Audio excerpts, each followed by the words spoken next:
محترم حاضرین جمعہ، پردہ نشین خواتین اسلام، خطبہ مسنہ کے بعد میں نے آپ کے سامنے سورہ عنکبوت کی کچھ آیات تلاوت کی۔ اس آیت کی روشنی میں جس ٹاپک پہ آج ہم بات کرنے کی جسارت کریں گے قرآن و حدیث کی روشنی میں، اس کا عنوان ہوگا آزمائشیں کیوں آتی ہیں۔ اللہ تبارک و تعالیٰ نے ارشاد فرمایا قرآن مجید میں، الف لام میم احسب الناس ان يتركوا ان يقولوا آمنا وهم لا يفتنون۔ الف لام میم، کیا تم لوگوں نے یہ سوچا کہ تمہیں ایسے ہی چھوڑ دیا جائے گا؟ ان يقولوا آمنا، کہ تم ایمان لائیں اور تم آزمائے نہیں جاؤ گے۔ آگے اللہ نے فرمایا وَلَقَدْ فَتَنَّ الَّذِينَ مِن قَبْلِهِمْ فَلَيَعْلَمَنَّ اللَّهُ الَّذِينَ صَدَقُوا وَلَيَعْلَمَنَّ الْكَاذِبِينَ۔ تحقیق کہ ہم نے تم سے پہلے لوگوں کو بھی آزمایا تاکہ ہم یہ جان لیں کہ تم میں سے سچے کون ہیں اور جھوٹے کون ہیں۔ یہ آیت کریمہ سورہ عنکبوت کی ہے۔ اگر ہم لوگ اپنی زندگیوں کا جائزہ لیتے ہیں، اپنی زندگیوں میں نظریں دوڑاتے ہیں، تو انسان کسی نہ کسی مرحلے میں پریشان اور کسی نہ کسی مصیبت میں گھرا ہوا ہے، الا ماشاء اللہ، کسی نہ کسی نہ ہی ایسی۔ صحت لے لیجئے، کوئی صحت کی وجہ سے پریشان ہے۔ کاروبار لے لیجئے، کوئی کاروبار کی وجہ سے پریشان ہے۔ اولاد لے لیجئے، کوئی اولاد کی وجہ سے پریشان ہے، کوئی روزگار کے لیے پریشان ہے۔ الغرض آپ زندگی کا جائزہ لیں، اپنے آس پاس کے لوگوں سے گفتگو کریں، ان کا حال دریافت کریں، کسی نہ کسی ناحیے سے کوئی نہ کوئی انسان کسی نہ کسی مصیبت اور پریشانی اور آزمائش میں پڑا ہوا ہے۔ اس کی کیا وجہ ہو سکتی ہے؟ یہ مصیبتیں، یہ آزمائشیں کیوں آتی ہیں؟ اللہ نے جو آیت کریمہ میں بیان کیا ہے کہ جو ایمان لاتے ہیں انہیں ضرور آزمائشیں آئیں گی، ضرور آزمائشیں آئیں گی، ضرور مصیبتیں آئیں گی، ضرور ان سے امتحان لیا جائے گا، ضرور ان کو جانچا جائے گا، ضرور ان کے ایمان کا امتحان لیا جائے گا، کیونکہ اللہ کے نبی صلی اللہ علیہ وسلم کی حدیث آتی ہے ان اشد البلاء الانبیاء ثم الامثل فالامثل۔ اللہ تبارک و تعالی سب سے زیادہ کسی کو آزماتا ہے تو انبیاء علیہ الصلوۃ والسلام۔ انبیاء علیہ الصلوۃ والسلام کو اللہ تبارک و تعالی بہت آزماتا ہے۔ آپ دیکھیں گے، اگر آپ انبیاء کی تاریخ کا اگر آپ کو مطالعہ ہے، اس کا علم ہے، ان کے واقعات اگر آپ لوگوں نے سنے ہیں تو آپ دیکھ لیجئے آدم علیہ الصلوۃ والسلام کو جب جنت سے زمین پر اتارا گیا، کتنی مصیبتیں اور کتنی آزمائشوں سے انہیں دوچار ہونا پڑا۔ ابراہیم علیہ الصلوۃ والسلام ابو الانبیاء ہیں، کتنی آزمائشیں، بڑی مدت، بڑی تمنا، بڑی خواہش، بڑی طلب کے بعد ان کے پاس ایک اولاد ہوتی ہے۔ ابراہیم علیہ الصلوۃ والسلام کے پاس اسماعیل علیہ الصلوۃ والسلام جنم لیتے ہیں۔ اللہ کا حکم ہوتا ہے کہ انہیں جا کے مکے کی زمین میں چھوڑ کے آؤ، ایسی زمین بواد غیر ذی زرع، نہ وہاں پر کوئی شجر ہے، نہ درخت ہے، نہ پتھر ہے، نہ کوئی انسان ہے، کوئی چرند ہے، کوئی پرند ہے۔ ابراہیم علیہ الصلوۃ والسلام کی آزمائش، جب بچہ پل چل پھل کر بڑا ہو جاتا ہے تو پھر آزمائش آتی ہے انی ارا فی المنام انی اذبحک فانظر ماذا تری۔ ابراہیم علیہ الصلوۃ والسلام کہتے ہیں اے میرے لخت جگر، میں تجھے خواب میں دیکھ رہا ہوں۔ انبیاء کا خواب سچ ہوتا ہے، میں تجھے خواب میں دیکھ رہا ہوں کہ میں تجھے ذبح کر رہا ہوں۔ یہ بڑی آزمائش۔ اس سے تھوڑا آگے چلتے ہیں ہم، یعقوب علیہ الصلوۃ والسلام بچپن میں یوسف علیہ الصلوۃ والسلام بھائیوں کے ساتھ دھوکہ کر دیتے ہیں، یعقوب علیہ السلام سے یوسف علیہ السلام دور ہو جاتے ہیں۔ یہ یعقوب علیہ السلام پر آزمائش۔ یوسف علیہ الصلوۃ والسلام ایک لمبی مدت اپنے گھر والوں سے دور، اپنے ماں باپ سے دور، اپنے شہر سے، اپنے وطن سے دور، کنویں کی تاریکی میں انہوں نے چند دن گزارے، مصر کے جیل میں کئی سال انہوں نے گزارے، پھر جا کر انہیں اللہ تعالیٰ نے راحت دی، نبی بنایا، مصر کے بادشاہ بنے۔ موسیٰ علیہ الصلوۃ والسلام کا واقعہ لیں، وقت کے جابر اور ظالم بادشاہ فرعون کے ساتھ ان کا مقابلہ، مصر چھوڑنے پر مجبور ہو گئے، مدین کا انہوں نے رخ کیا، بنی اسرائیل سے دوچار ہونا پڑا۔ اس سے آگے بڑھتے ہیں تو جناب محمد رسول اللہ صلی اللہ علیہ وسلم کی زندگی کا حال دیکھتے ہیں تو اللہ کے نبی صلی اللہ علیہ وسلم کی زندگی میں آزمائشیں بچپن میں آپ کی نرینہ اولاد جو آپ کے لڑکے تھے سارے انتقال کر گئے.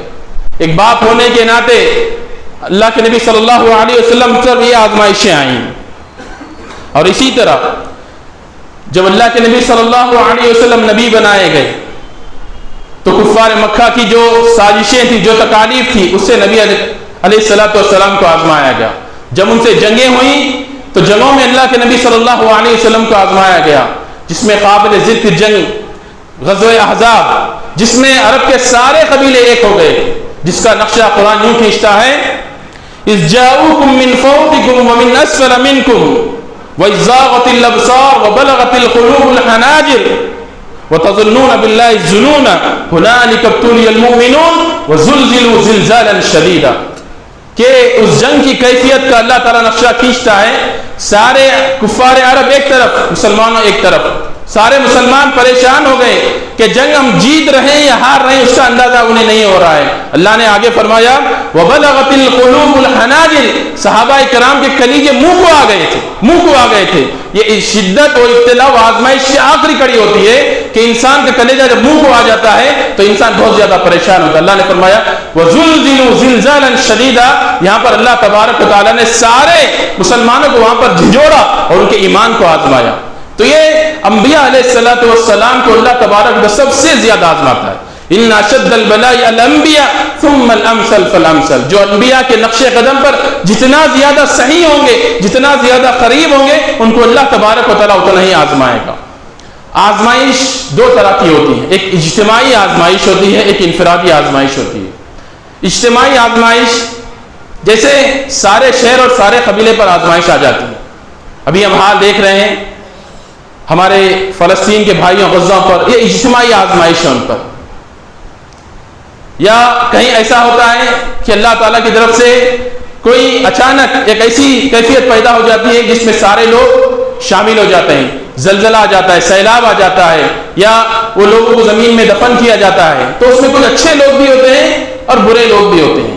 تو اللہ کے نبی صلی اللہ علیہ وسلم کی ایک حدیث ہے، عائشہ رضی اللہ تعالیٰ عنہ امہات المؤمنین ام المؤمنین عائشہ رضی اللہ تعالیٰ عنہ فرماتی ہیں یغزو جیش الکعبہ فاذا كانوا ببیداء من الارض یخسف اولهم وآخرهم قالت قلت یا رسول اللہ کیف یخسف بهم وفيهم اسواقهم ومن ليس منهم قال النبي صلى الله عليه وسلم يخسف بأولهم وآخرهم ثم يبعثون على نياتهم. کہ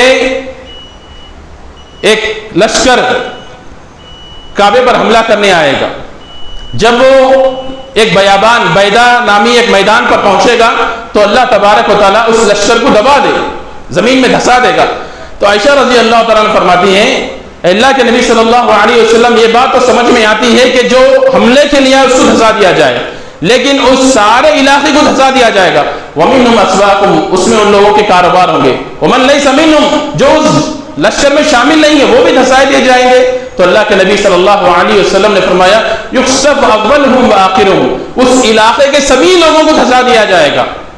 ثم يبعثون على نياتهم، پھر اللہ تبارک و تعالیٰ ان کی نیتوں کے مطابق انہیں اٹھایا جائیں گے اور ان کو حساب و کتاب دیا جائے گا. یہ اجتماعی آزمائش. انفرادی آزمائش انسان کی زندگی میں آتی ہے. انسان کی زندگی میں آتے ہیں انسان کئی ایک چیزوں سے دوچار ہوتا ہے. جیسا کہ خود اللہ کے نبی صلی اللہ علیہ وسلم جنگ احد میں اللہ کے نبی صلی اللہ علیہ وسلم خود زخمی ہو گئے. خود اللہ کے نبی صلی اللہ علیہ وسلم زخمی ہو گئے. اور جنگ بدر کے موقع پر اللہ کے نبی صلی اللہ علیہ وسلم جنگ جیت کر آ رہے ہیں. آپ کو یہ خبر ملتی ہے کہ آپ کی بیٹی رقیہ جو عثمان رضی اللہ تعالیٰ عنہ کی زوج اول تھی ان کا انتقال ہو گیا. یہ ایک خوشی ہے، ایک آزمائش اللہ کے نبی صلی اللہ علیہ وسلم کے. اسی طرح غزوہ خندق کے موقع پر بھی اللہ کے نبی صلی اللہ علیہ وسلم کئی چیزوں سے آزمایا گیا. تو انبیاء علیہ السلام کو اللہ تبارک و تعالیٰ سب سے زیادہ آزماتا ہے. اس کے بعد جو انبیاء کے طریقے پر اللہ کے نبی صلی اللہ علیہ وسلم اور اللہ کی نازل کردہ شریعت کے جتنا قریب ہوگا، جتنا باعمل ہوگا، اتنا زیادہ اس کو آزمایا جائے گا. کیونکہ اللہ تبارک و تعالیٰ اللہ کے نبی صلی اللہ علیہ وسلم فرماتے ہیں اذا احب اللہ قوما ابتلاهم فمن رضی اللہ فلہ الرضا ومن سخط فلہ السخط. اذا احب اللہ قوما ابتلاهم، جب اللہ تبارک و تعالیٰ کسی بندے کو، کسی قوم کو، کسی معاشرے کو پسند کرتا ہے تو انہیں آزماتا ہے. اذا اراد اللہ، اذا احب اللہ قوما ابتلاهم، جب اللہ تبارک و تعالیٰ کسی قوم کو پسند کرتا ہے تو اللہ تعالیٰ اس کو آزماتا ہے. تو ہم میں سے کتنے ایسے لوگ ہیں جو اپنی زندگیوں میں آزمائش کا شکار ہیں، امتحان کا شکار ہیں، مصیبتیں اپنی زندگیوں میں، کئی کاروبار کو لے کر، کبھی صحت کو لے کر، کبھی رشتہ نہیں ہو رہا ہے شادی بیاہ کو لے کر، کبھی اولاد کو لے کر، یا اولاد والدین کو لے کر، یا بھائی بھائی کو لے کر، یا رشتہ دار خاندان کو لے کر، یا محلہ ہو یا شہر ہو، بلکہ ملکی سطح پر، معاشرتی سطح پر، خاندانی سطح پر اللہ تبارک تعالیٰ انسان کو آزماتا ہے اور یہ دیکھنا چاہتا ہے کہ میرا بندہ میری آزمائش میں کہاں تک کامیاب ہوگا، کہاں تک کامیاب ہوگا، اور میری آزمائش میں کتنا وہ صبر کا دامن تھامے رکھے گا. تو جو انسان اللہ کی آزمائش میں صبر کے ساتھ کام لیتا ہے اور صبر کا دامن ہاتھ سے نہیں چھوڑتا اور صراط مستقیم پر گامزن رہتا ہے تو اللہ تبارک و تعالیٰ کا وہ محبوب بندہ بن جاتا ہے. اب یہ آزمائشیں آتی کیوں ہیں؟ آزمائشیں آتی کیوں ہیں؟ اس کے کئی ایک اسباب ہو سکتے ہیں، اس کے چند اسباب میں آپ کے سامنے بتانے کی کوشش کروں گا. سب سے پہلی چیز، آزمائشیں اس لیے آتی ہیں کہ اللہ تبارک و تعالیٰ مومنوں کے ایمان کو جانچے. اللہ نے فرمایا احسب الناس ان يتركوا ان يقولوا آمنا وهم لا يفتنون، جس نے بھی ایمان قبول کیا ہے وہ آزمائش سے دوچار ہونا پڑے گا. یہ کوئی معمولی چیز نہیں ہے جو ہم نے قبول کیا ہے. ایمان اور توحید کوئی معمولی چیز نہیں ہے. ہمیں تو صرف معمولی چیزوں میں آزمایا جا رہا ہے. معمولی پریشانیاں ہماری زندگیوں میں ہیں، کوئی بڑی اور ہارڈ پریشانی ہماری زندگی میں نہیں ہے. اگر ہم صحابہ کی زندگی دیکھیں، صحابہ کے واقعات پڑھیں تو ہمارے رونگٹے کھڑے ہو جائیں گے. حضرت بلال رضی اللہ تعالیٰ عنہ کا واقعہ، جب وہ ایمان لاتے ہیں تو انہیں مکے کی گرم چٹیل میدانوں میں کھینچا جاتا تھا، ان کے آزمائش کا امتحان ہوتا تھا. اس کے باوجود تاریخ میں یہاں تک لکھا جاتا ہے کہ جب انہیں دہکتی ہوئی شعلوں پر لٹایا جاتا تو ان کے بدن سے نکلنے والا خون ان شعلوں کو ٹھنڈا کرتا تھا، ان شعلوں کو بجھا دیتا تھا. یہ آزمائش صحابہ کے ساتھ ہوئی. حضرت یاسر، حضرت سمیہ، دیگر اور بہت سارے صحابہ جنہوں نے ایمان قبول کیا تو ان پر پہاڑ سے عظیم بلائیں، پہاڑ سے عظیم مصیبتیں، پہاڑ سے عظیم آزمائشیں ان کو نپٹنا پڑا. یہ آزمائشیں صحابہ کے ساتھ ہوئی. کیوں؟ ان کا ایمان اتنا مضبوط تھا. لیکن آج ہم کو اس جیسی پریشانی نہیں ہے، اس جیسی مصیبتیں نہیں ہیں، اس جیسی آزمائشیں نہیں ہیں، اس طرح ہمارا ٹچ نہیں ہو رہا ہے. لیکن باوجود اس کے بھی ہم لوگ شکوہ اللہ سے کرتے ہیں، شکوہ اور شکایتیں اللہ سے کرتے ہیں کہ اللہ تعالیٰ نے ہمیں ہی کیوں یہ مصیبت دی، ہمیں ہی کیوں پریشانی دی. میں نے آپ کو بتایا اذا احب اللہ قوما ابتلاهم، جب اللہ تبارک و تعالیٰ کسی کو پسند کرتا ہے تو اسے آزمائش میں ڈالتا ہے.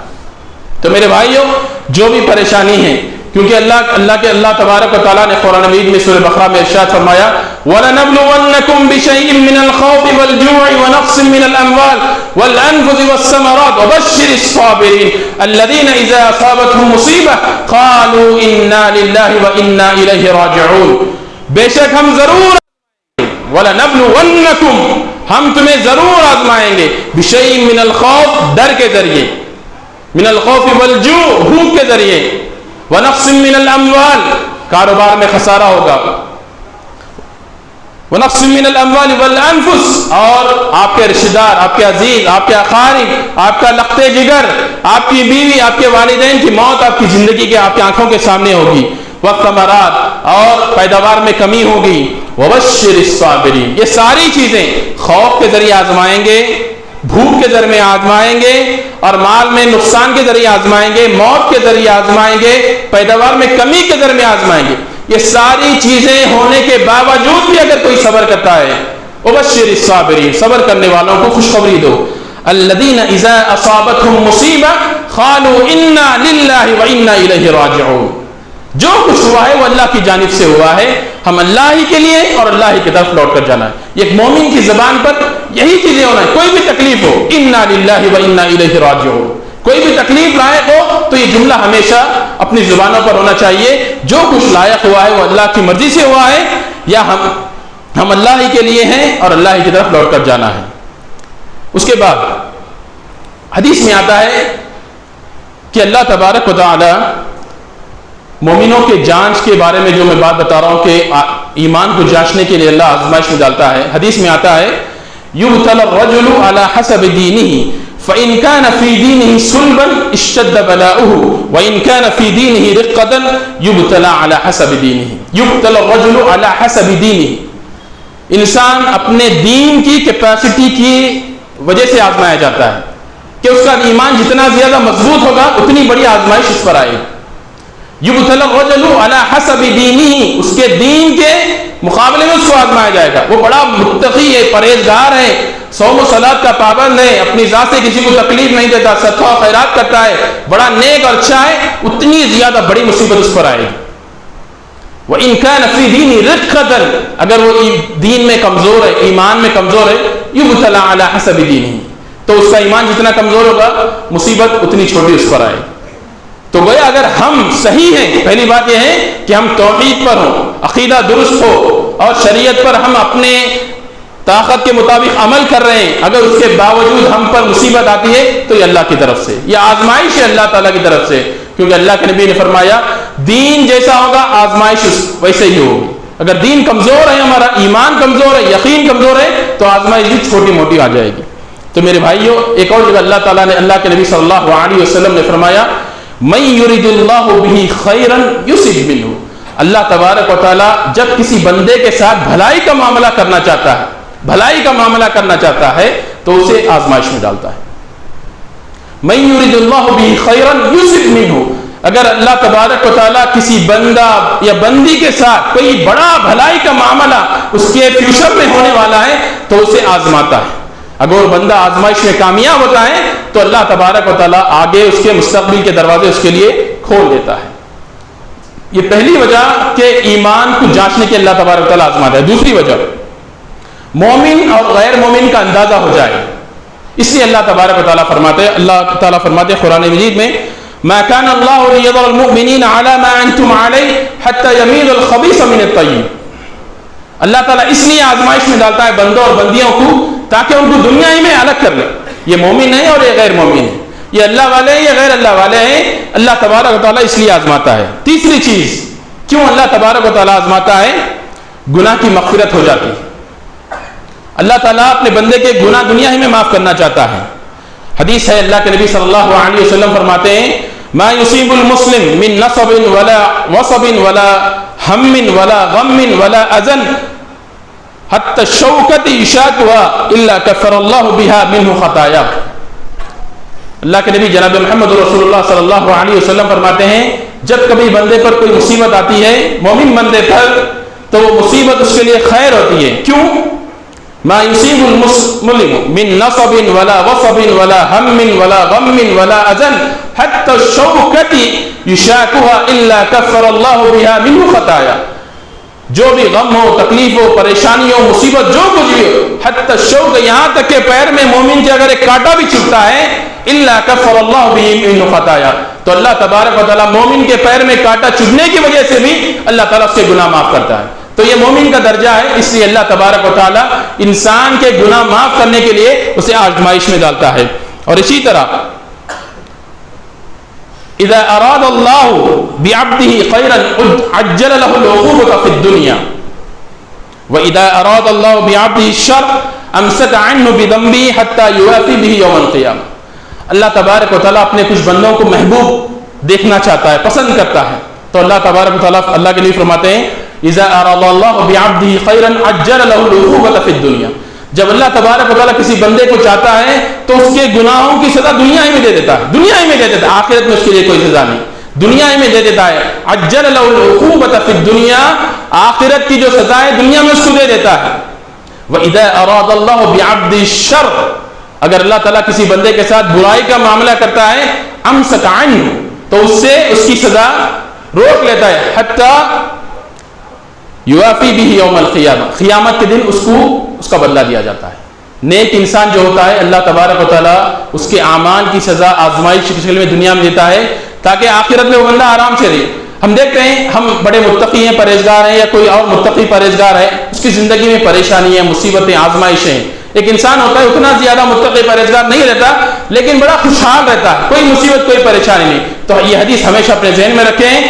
اللہ کسی اپنے بندے کے ساتھ خیر کا معاملہ کرتا ہے تو اس کے برے اعمال کی سزا دنیا ہی میں دے دیتا ہے, اور جو بندہ برا رہتا ہے اس کے گناہ کو اللہ روکتا ہے, آخرت میں اس کو سزا دیتا ہے. تو یہ تیسری چیز ہے. چوتھی چیز, اللہ تبارک و تعالیٰ اپنے بندے کے درجات جنت میں بلند کرنا چاہتا ہے آزمائش کے ذریعے. اللہ کے نبی صلی اللہ علیہ وسلم فرماتے ہیں ان الرجل لتكون عند الله المنزل فما يبلغها بعمل فلا يضال الله يبتليه بما يكره حتى يبلغه اياه. کہ اللہ تبارک و تعالیٰ کے پاس ایک بندے کے لیے ایک بلند مقام ہوتا ہے. مثال کے طور پر کوئی عبداللہ نامی شخص ہے, اللہ نے اس کے لیے ایک بلند مقام رکھا ہے. وہ بندہ بڑی محنت کر رہا ہے, بڑی عبادت کر رہا ہے, لیکن وہ مقام کو نہیں پہنچ رہا ہے. اللہ نے جو بندے کے لیے جنت میں جو مقام رکھا ہے وہ بندہ دنیا میں محنت تو کر رہا ہے, عبادت تو کر رہا ہے, لیکن اس لیول پر وہ اس کی عبادت کے ذریعے نہیں پہنچ رہا ہے. تو اللہ تعالیٰ کیا کرتے ہیں, اس بندے کو آزمائش میں ڈالتے ہیں. وہ بندہ آزمائش میں کامیاب ہو جاتا ہے تو اللہ تعالیٰ اس کا جو لیول بنا کر رکھے ہیں جنت میں, اللہ تعالیٰ اس لیول پر اس بندے کو رکھ دیتے ہیں. تو یہ اللہ تبارک و تعالیٰ درجات بلند کرنے کے لیے بھی بندوں کو آزماتے ہیں. پانچویں اور آخری چیز, اللہ تعالیٰ کیوں آزماتے ہیں؟ ہم میں سے بہت سے ایسے لوگ ہوں گے جو اللہ کے بڑے شکر گزار بندے ہوں گے, اللہ کا ہمیشہ شکر ادا کرتے ہیں, لیکن کچھ لوگ ہیں یا اکثر ہو سکتے ہیں جو خوشی میں اللہ کو بھول جاتے ہیں, مصیبت میں اللہ کو یاد کرتے ہیں. تو اللہ تبارک و تعالیٰ اپنے بندوں کو جو راہ راست سے ہٹ گئے ہیں ان کو دوبارہ پٹری پر لانے کے, دوبارہ راہ راست پر لانے کے لیے اللہ تعالیٰ انہیں آزمائش ڈالتا ہے. اللہ تعالیٰ فرماتے ہیں ظہر الفساد فی البر والبحر بما کسبت ایدی الناس بما کسبت ایدی الناس لیذیقہم بعض الذی عملوا لعلہم یرجعون. زمین بر و بحر میں فساد برپا ہوا, کیوں؟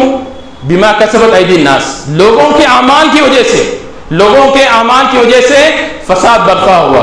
لیذیقہم, تاکہ انہیں چکائیں, آزمائیں, امتحان لیں. کیوں؟ لعلہم یرجعون, تاکہ میرے بندے دوبارہ میری طرف لوٹ کر آئیں. تو اللہ تبارک و تعالیٰ دوبارہ راہ راست پر لانے کے لیے بھی بندوں کو آزماتا ہے. تو یہ کچھ قرآن و حدیث کی روشنی میں آپ کے سامنے آزمائشیں کیوں آتی ہیں اور اس کی کیا وجہ ہوتی ہیں, مومن کے لیے خیر ہے آزمائش میں, یہ چیزیں آپ کے سامنے بیان. اب ہمارے ذہنوں میں شاید کہ یہ ڈاؤٹ ہوگا, اب ہمیں کیسے پتا چلا کہ ہماری یہ آزمائش ہے یا اللہ کی طرف سے سزا؟ اب ہر انسان یہ سوچتا ہوگا, ایک مومن بھی یہ سوچتا ہوگا کہ میرے لیے آزمائش ہے. ایک جو مومن کی طرح نہیں ہے, ایک عام انسان ہے جو برائی مبتلا ہے, اس پر بھی تکلیف آتی ہے. وہ سمجھتا ہے کہ اللہ مجھ سے خوش ہے, حالانکہ وہ نماز کا, صوم و صلاۃ کا پابند نہیں ہے, لیکن باوجود اس کے وہ خوش ہے کہ اللہ کی طرف سے شاید میرے لیے آزمائش نہیں. آپ آزمائش ہے یا سزا ہے, یہ پنشمنٹ ہے یا پھر اللہ کی طرف سے ٹیسٹ ہے, اس کو سمجھنے کے لیے ایک اچھا فارمولا آپ ذہن میں رکھ لیں. جو بھی مصیبت آپ کو اللہ سے قریب کرے, جو بھی پریشانی آپ کو اللہ سے قریب کرے وہ آزمائش, جو بھی مصیبت آپ کو اللہ سے دور کرے وہ آپ کے لیے سزا اور پنشمنٹ. اگر مومن انسان ہے, اس پر آزمائش آئی, وہ 5 وقت نمازی تھا, مصیبت آنے کے بعد تہجد کا وہ پابند ہو گیا, تہجد کا وہ پابند ہو گیا, نفل کا وہ پابند ہو گیا, سنتوں کو پابند ہو گیا, صدقہ خیرات کو پابند ہو گیا. مصیبت آنے کے بعد تو یہ گویا اس پر اللہ کی طرف سے ایک آزمائش ہے اور اس کا امتحان. اب برا انسان جو ہوتا ہے, جو نمازیں پڑھ رہا تھا, آزمائش آئی مزید کوئی چھوڑ دیا, آزمائشیں آئی صدقہ خیرات کو چھوڑ دیا, آزمائشیں آئی اللہ کی عبادت چھوڑ دیا. جو اللہ سے قریب کرے وہ آزمائش ہے, جو اللہ سے دور کرے وہ سزا ہے. اگر آزمائشیں آتی ہیں تو ہم کیا کرنا چاہیے؟ سب سے پہلی چیز ہم لوگ صبر کرنا چاہیے. اللہ تعالیٰ نے فرمایا یا ایھا الذین آمنوا استعینوا بالصبر والصلاۃ. یہ ایسی پاورفل آیت ہے کہ دنیا میں آپ کی جتنی بھی بڑی مصیبت ہو, یا ایھا الذین آمنوا استعینوا بالصبر والصلاۃ, نماز اور صبر کے ذریعے دنیا کی کتنی بھی بڑی مصیبت کیوں نہ, آزما کے دیکھ لیں آپ, اللہ کے دربار میں 2 رکعت نماز پڑھیں اور صبر سے کام لیں, آپ کی مصیبت حل ہو جائے گی ضرور انشاءاللہ. دوسری چیز دعا کرتے رہنا چاہیے. دعا اللہم اجرنی فی مصیبتی واخلفنی خیرا منہا, اس جیسی بہت ساری دعائیں ہیں, وہ دعا کا دامن ہمیشہ پکڑے رکھنا چاہیے. تیسری چیز توکل ہمیشہ اللہ کی ذات پر ہونا چاہیے. ومن یتوکل علی اللہ فہو حسبہ, جو اللہ پر بھروسہ رکھے گا اللہ اس کے لیے کافی ہو جائے گا. اس کے بعد اعمال کی اصلاح کرنا چاہیے. اعمال کی ہمارے جو بھی ہم میں کوتاہیاں ہیں، غلطیاں ہیں، ہم اپنے آپ کی اصلاح کریں، اپنے آپ کی اصلاح کریں تو انشاءاللہ یہ مصیبتیں ہم پر آسان ہو جائیں گی. جو بھی مصیبت آتی ہے، تکلیف آتی ہے، مومن کو ہمیشہ اسٹرانگ کرتی ہے. جنگ بدر جب ہوئی تو جنگ بدر میں مسلمانوں کو فتح ہوئی. فتح کے بعد کفار مکہ نے یہ عام منافقوں کے ذریعے یہ بات پھیلا دی مسلمانوں میں، جس کا نقشہ قرآن نے کھینچا، ان الناس قد جمعوا لكم فاخشوهم فزادهم ایمانا. منافقین آ کر مسلمانوں کی صفوں میں شامل ہو کر کہتے تھے کہ کفار مکہ جو بدر میں ہار گئے ہیں وہ تم سے بدلہ لینے کے لیے بہت زیادہ تیاری کر رہے ہیں. ان الناس قد جمعوا لكم، تحقیق کے لوگ تمہارے لیے مکر و فریب کر رہے ہیں. ان الناس قد جمعوا لكم فاخشوهم، ان سے ڈرو. منافق آ کے مسلمانوں سے کہتے تھے کہ کفار سے تم ڈرو. تو مومنوں کا حال کیا ہوتا تھا؟ فزادهم ایمان، وہ ان کا ایمان اور زیادہ ہوتا تھا. دشمن آپ کو مارنے کے لیے آ رہا ہے تو ڈرتے نہیں تھے، ان کا ایمان اور زیادہ تھا. تکلیف مصیبت جب آتی ہے تو مومن کا ایمان اور مضبوط ہونا چاہیے اور اسٹرانگ ہونا چاہیے. اور انہوں نے صحابہ نے کہا حسبنا اللہ ونعم الوکیل، اللہ ہمارے لیے کافی ہے اور اللہ ہمارا کارساز. تو یہ دعائیں اور یہ ذکر ہمیشہ اپنی زبانوں پر ہونا چاہیے. دنیا کی کتنی بھی بڑی مصیبت کیوں نہ ہو، کتنی بھی بڑی مصیبت کیوں نہ ہو، اللہ تعالیٰ سے دعائیں کریں، استغفار کریں. اب ہم دیکھتے ہیں اہل غزہ جن کو کتنا زیادہ دوچار کیا جا رہا ہے. اللہ کے نبی کی حدیث ان پر مصداق آتی ہے، سچ دکھتا ہے، اذا احب اللہ بقوما ابتلاهم، جب اللہ تبارک و تعالیٰ کسی قوم کو پسند کرتا ہے تو انہیں آزمائش میں ڈالتا. ہو سکتا ہے، امید خوی ہے، گمان ہمارا اللہ سے اچھا ہے کہ شاید غزہ والے اللہ کو پسند آ گئے ہوں گے، اس لیے اللہ تبارک و تعالیٰ ان کے درجات بلند کرنے کے لیے انہیں آزمائش میں مبتلا کرتے جا رہا ہے. تو آزمائش آتی ہے، ڈرنے کی بات نہیں، یہ اللہ کی طرف سے آتی ہے، ہمارے اصلاح کرنے آتی ہے. ہمارا دل جو بند ہو گیا ہے، زنگ ہو گیا ہے، اس پر زنگ لگا ہے، اس کو دور کرنے کے لیے آزمائشیں آتی ہیں. ہر قسم کی آزمائش آ سکتی ہے، چھوٹی بھی آ سکتی ہے، بڑی بھی آ سکتی ہے. لیکن مومن کا یہ عمل ہونا چاہیے کہ وہ ہمیشہ اللہ کے لیے تیار رہے. کوئی بھی آزمائش آ جائے، ارے انبیاء علیہ الصلوۃ واللہ نے انبیاء علیہ السلام کو نہیں چھوڑا، جلیل القدر پیغمبروں کو اللہ نے نہیں چھوڑا. نوح علیہ السلام 950 سال اللہ کی راہ میں انہوں نے دعوت تبلیغ کا کام کیا. کتنی بڑی آزمائش، 950 سال. پتہ ان پر کتنے لوگوں نے ایمان لایا؟ صرف 80 لوگ ان پر ایمان لائے. 950 سال کی دعوت میں صرف 80 لوگ ان پر ایمان لائے. کتنی بڑی محنت کی اور کتنی بڑی مشقت کی ہوگی اور کتنی بڑی اپنی قوم سے چیلنجز انہوں نے قبول کیے ہوں گے. تو میرے بھائیوں، بتانے کا مقصد یہی ہے کہ آزمائشیں اللہ کی طرف سے آتی ہیں نیک انسان کو درجات بلند کرنے کے لیے اور برے انسان کو آگاہ چوکنا، اور اس کے لیے ایک وارننگ اور پنشمنٹ ہوتی ہے کہ وہ دنیا ہی میں سدھر جائے ورنہ آخرت میں اس کا ٹھکانہ برا ہونے والا ہے. اللہ تعالیٰ سے دعا ہے کہ اللہ تبارک و تعالیٰ جو بھی باتیں بیان کی گئی اللہ تعالیٰ اس پر عمل کرنے کی توفیق دے. اللہ تعالیٰ دنیا بھر میں جو بھی مسلمان پریشان ہے، مصیبت میں، کسی بھی طرح کی آزمائش میں، اللہ تعالیٰ تو ان کا حامی مددگار بن جا. اللہ تعالیٰ ان کی مصیبتوں کے بدلے ان کے گناہ بخش دے، ان کے درجات بلند فرما. اللہ تعالیٰ اہل غزہ پر رحم فرما. اللہ اہل غزہ کی تو مدد فرما.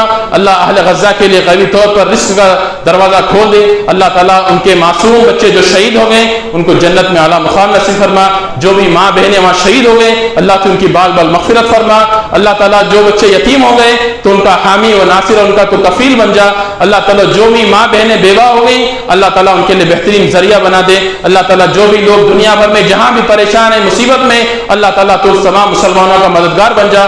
اللہ تعالیٰ یہ ظلم اور کفر کا جو دبدبہ مسلمان پر یہ لوگ دکھا دے رہے ہیں اللہ تعالیٰ ان کے مکر کو ان کے خلاف پھیر دے. اللہ تعالیٰ ہمیشہ دین کا غلبہ، اسلام کا غلبہ اور اسلام کا نام روشن کر. اللہ تعالیٰ ہمیں جب تک دنیا میں رکھے ایمان اور اسلام اور صحیح عقیدے پر رکھے. جب ہمارا خاتمہ ہو تو ہمارا خاتمہ ہو نیک دین راہ پر ہو، اور ہمارے جانوں سے جب روح نکلے تو ہمارے زبانوں پر ایک ہی کلمہ ہو، کلمہ لا الہ الا اللہ محمد رسول اللہ. اقول قولی ھذا استغفر اللہ ولکم ولسائر المسلمین فاستغفروہ انہ هو الغفور الرحیم.